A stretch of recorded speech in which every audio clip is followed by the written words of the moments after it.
पुरी की जो राजा थे पुरुषोत्तम देव, उनकी टाइम की बात है। जब राजा पुरुषोत्तम देव एक बार वो कांची गए हुए थे विजिट करने, ऐसे ही घूमने। तो वहां पे जो कांची की राजा थे, उनका एक डॉटर थी, उनका नाम था पद्मावती। तो पहले नजर में पद्मावती भी वो अच्छा लगने लगे और पुरुषोत्तम देव भी पद्मावती जी को वो भी पसंद करने लगे।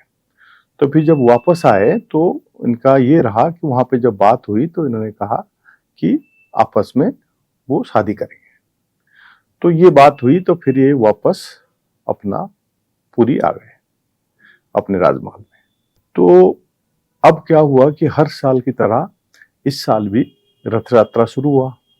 जब रथ यात्रा शुरू हुआ तो होने से पहले तो पुरुषोत्तम देव ने कांची राजा को इनवाइट किया कि आप भी आइए रथ यात्रा में, जगन्नाथ जी की यात्रा में शामिल हुइए और उनका आशीर्वाद लीजिए। तो कांची राजा किसी कारणवशत वो नहीं आ पाए, लेकिन जो उनका मंत्री वगैरह थे तो इनको इन्होंने भेजा कि ठीक है आप जाओ और आप जाके उनको वहां पे इनविटेशन है तो आप जाके वहां घूम के आओ, देख के आओ। तो वो लोग सारे पुरी आके पहुंच गए।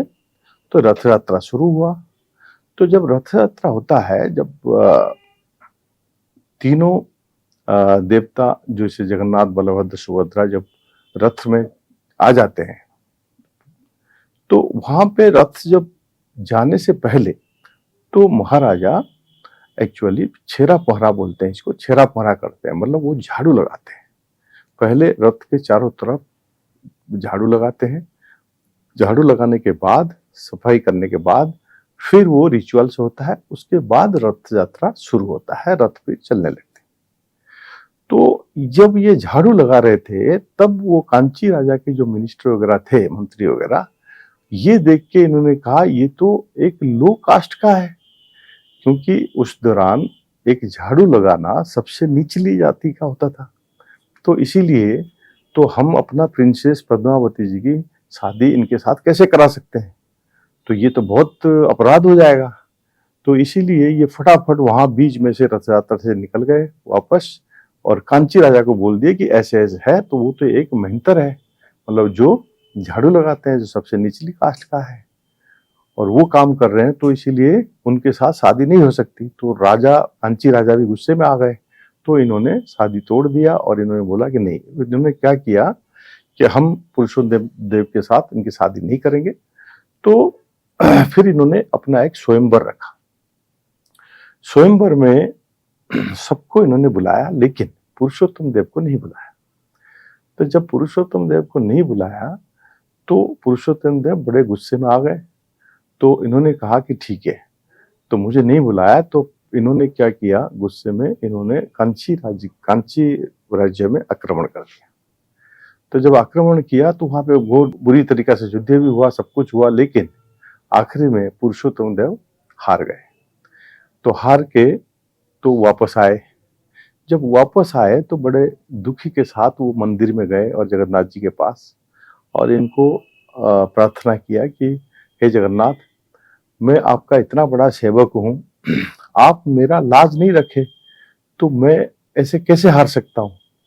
और फिर जगन्नाथ जी ने एक भैंस पीछे से आया तो कि ठीक है कोई बात नहीं, तो आप दोबारा उनके साथ युद्ध करने जाओ, इस बार हम आपके साथ रहेंगे। तो पुरुषोत्तम जी ने ये बात सुन के पहले आसपास देखा कहाँ से आवाज आ रही है, बट इन्होंने समझ गए कि वो जगन्नाथ जी बोल रहे हैं। तो इनके मन के अंदर भी शक्ति आ गया। तो इन्होंने बोला ठीक है। इन्होंने फिर दोबारा रेडी होके सब कुछ प्रिपरेशन करके इन्होंने फिर दोबारा युद्ध के लिए निकल गए कांची।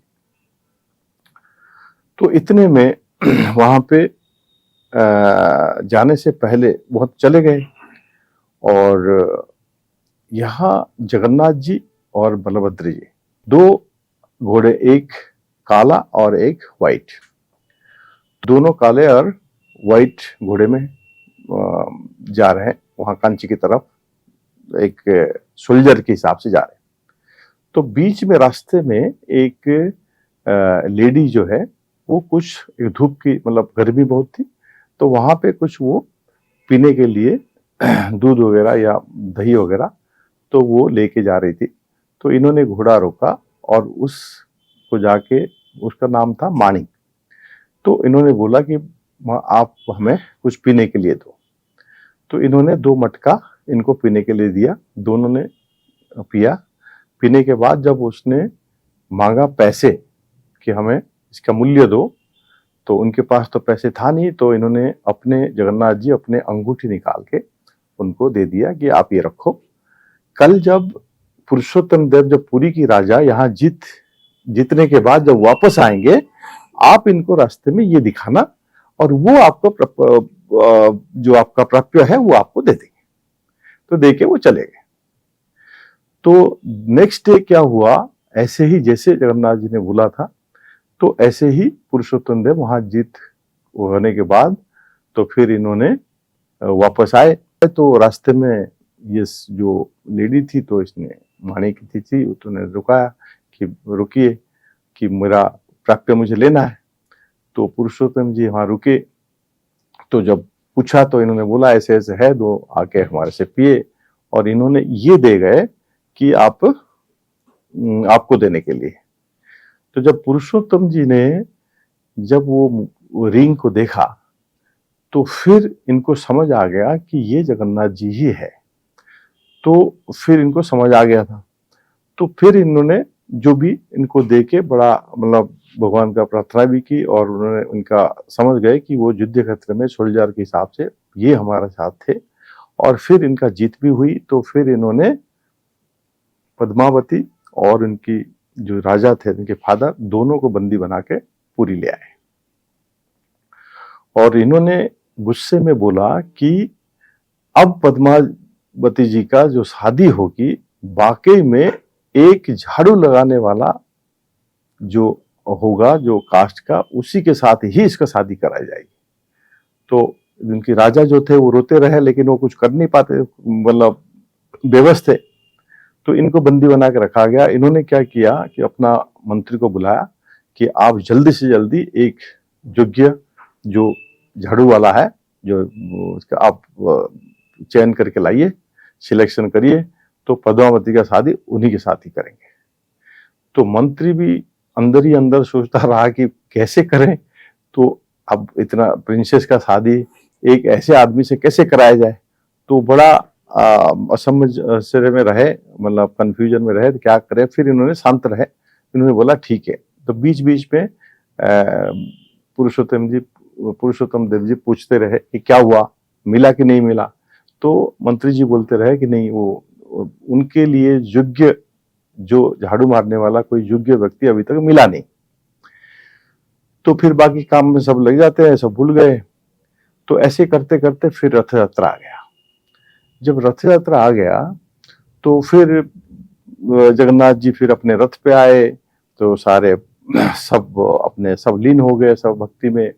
तो फिर पुरुषोत्तम देव जी फिर झाड़ू लगाने के लिए झाड़ू लेके फिर रथ के ऊपर आ गए। एक बार झाड़ू लगा लिया, 3 बार लगाते हैं तो एक बार लगा लिया। दूसरी बार जैसे लगाने के लिए कोशिश कर रहे हैं, इतने में देखा कि इनका मंत्री और पद्मावती बना हुआ दोनों जल्दी जल्दी इनके पास आ रहे हैं।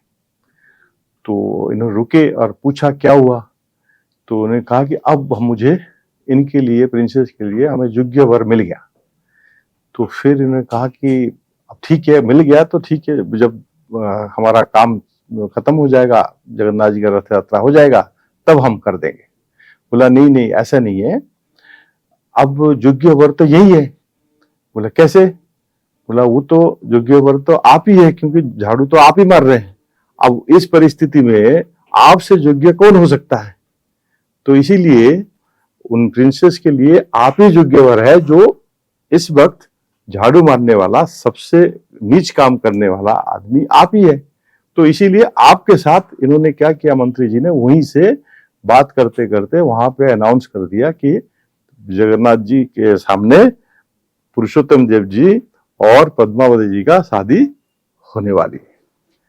तो फिर इन लोगों ने जगन्नाथ जी को साक्षी रख के वहीं पे ही इनका शादी हुआ। तो ऐसे बहुत सारे किस्से हैं, एक एक करके हम आपको बताते रहेंगे और आप जगन्नाथ जी के बारे में जितना भी जानेंगे उतना ही कम है। जय जगन्नाथ।